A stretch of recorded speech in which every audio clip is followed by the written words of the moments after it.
पे किया वो पार्टी के कार्य पद्धति के विपरीत है।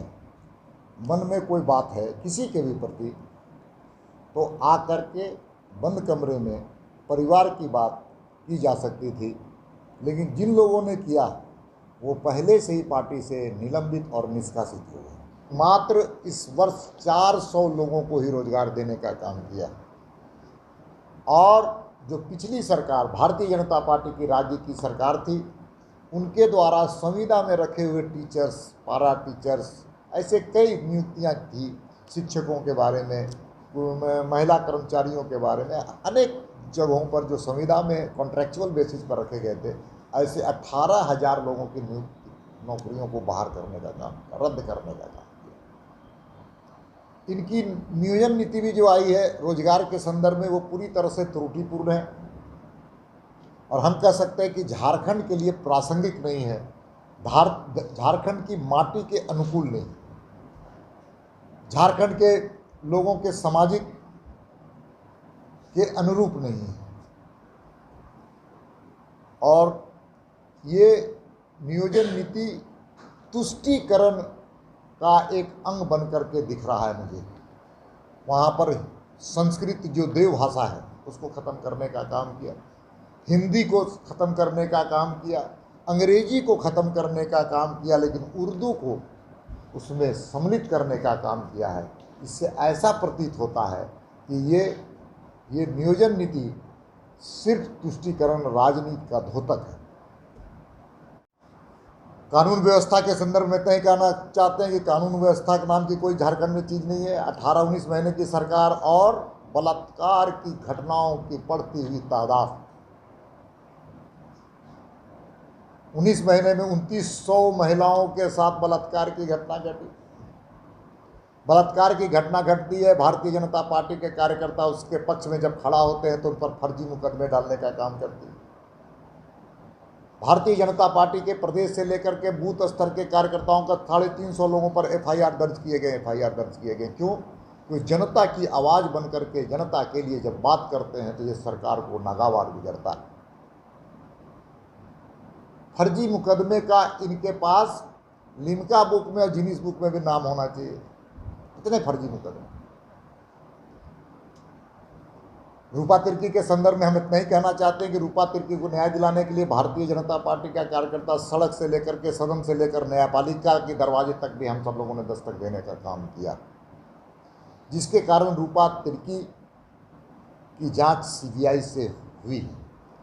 मैं न्यायालय के इस निर्णय का स्वागत करता हूं, अभिनंदन करता हूं। साथ में मुझे विश्वास है कि इस केस को दबाने के लिए, छुपाने के लिए जो लोग लगे थे, जो सत्ता के बिचौलिए थे, सत्ताधारी दलों का जिनको संरक्षण प्राप्त था, वैसे पदाधिकारी और वैसे बिचौलियों के चेहरे में जो चिलमन था वो चिलमन भी उठने और उठाने का काम सीबीआई जरूर करेगी। घबराहट में कुछ लोग आरजेडी और कांग्रेस और बीजेपी के जेएमएम के लोग थोड़ा घबराहट में है सीबीआई की जांच को लेकर, और उसी के कारण उनके कई लोग अनाप शनाप भी बयान दे रहे हैं। रूपा तिर्की के बारे में जिस ढंग से वहाँ के एक डीएसपी ने हल्की बात, गंदी बात करने का काम किया, यह घोर आपत्तिजनक है। आदिवासी महिला, झारखंड की प्रतिभाशाली बेटी के बारे में जिस प्रकार से वायरल हुआ एक, वह घोर आपत्तिजनक है। मुझे गाली देते तो मैं सहन कर लेता, बाबूलाल मरांडी को गाली देते तो कोई बात नहीं कि हम लोग दोनों गाली सहने के तैयार थे, लेकिन जिस प्रकार से उस महिला को अपमानित करने का काम किया जो इस दुनिया में नहीं। और मैं तुमसे निपट लूँगा, क्योंकि मुझे प्रिविलेज में जाना है, राज्यसभा के प्रिविलेज, राज्यसभा के सदस्य होने के हैसियत से मैं राज्यसभा के चेयरमैन को एक पत्र लिख करके इस अधिकारी को प्रिविलेज में लाने का काम करूंगा। दोस्तों, दीपक प्रकाश को मालूम है कि मतवाल हाथी का को नियंत्रित कैसे किया जाता है। महावत की भूमिका है हम सब लोगों की। पदाधिकारी पॉलिटिकल टूल्स न बने, मेरा आग्रह निवेदन है। सत्ता आती है, जाती है, फिर सत्ता आती है।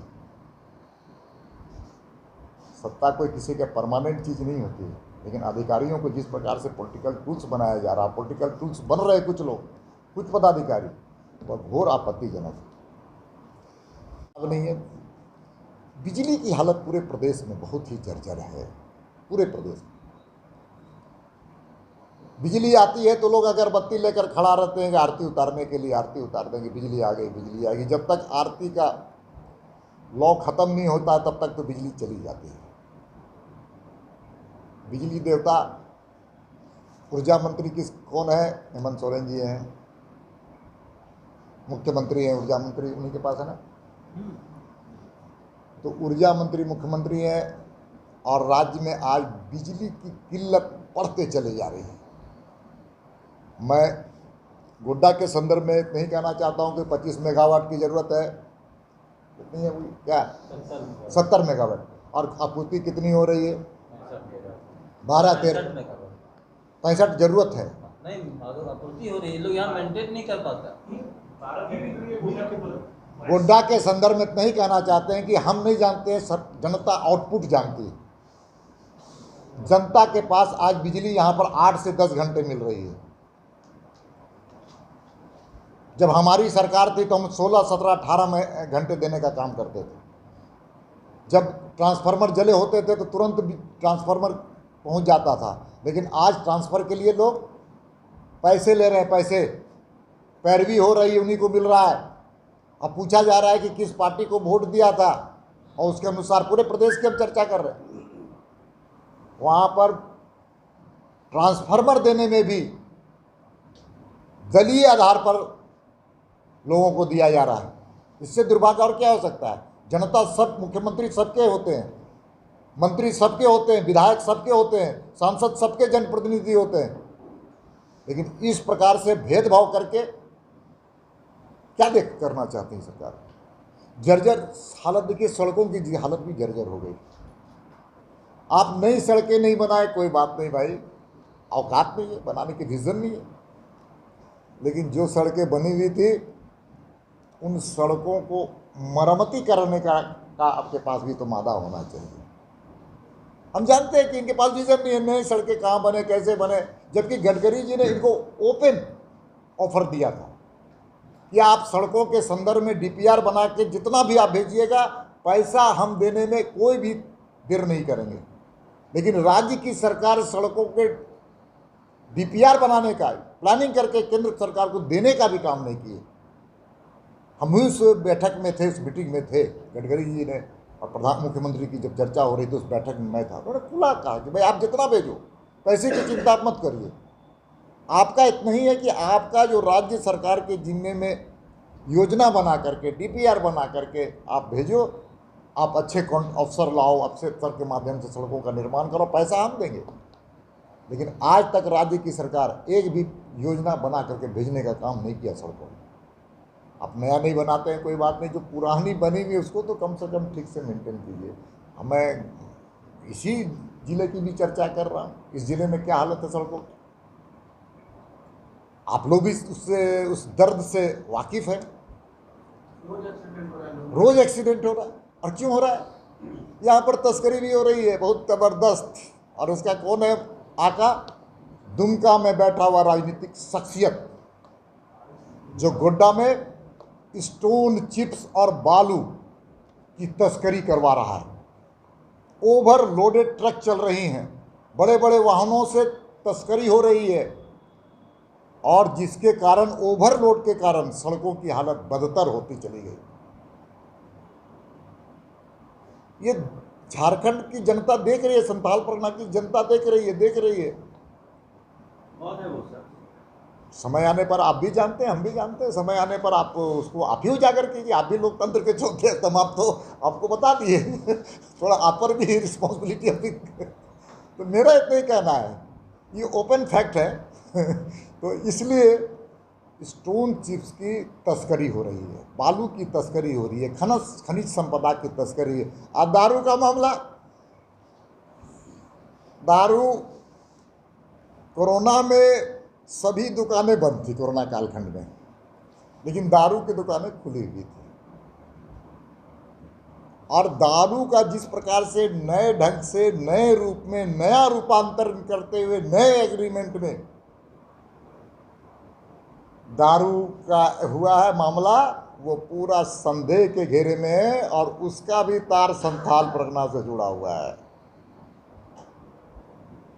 नागालैंड से विधायक कह रही है कि एक मिनट, हम सब उत्तर दे देंगे, थोड़ा हमको बोलने दो मालिक, उसका बाद आपका जितना प्रश्न होगा सब हम बोलेंगे।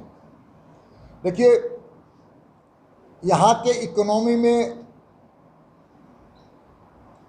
और रोजगार के सृजन में ईसीएल का भी बहुत बड़ा कंट्रीब्यूशन है, इसको कोई इनकार नहीं कर सकता।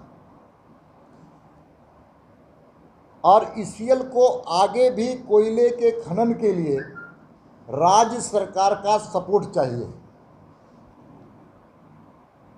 लेकिन राज्य की सरकार उसको सपोर्ट नहीं दे रही है। कोल बेयरिंग एक्ट के तहत ईसीएल, कोल इंडिया ने सारे शर्तों को पूरा कर दिया है, लेकिन दुर्भाग्य यहाँ की राज्य की सरकार वह कोल इंडिया के सब्सिडरी ईसीएल को सहयोग नहीं करने के कारण ईसीएल का भी भविष्य पर क्वेश्चन मार्क होने वाला है। दोस्तों, हमारी ओर से हमने कई मुद्दे हैं, लेकिन उन मुद्दों को ज़्यादा ना बताते हुए मैं अपनी ओर से बात को समाप्त करता। आप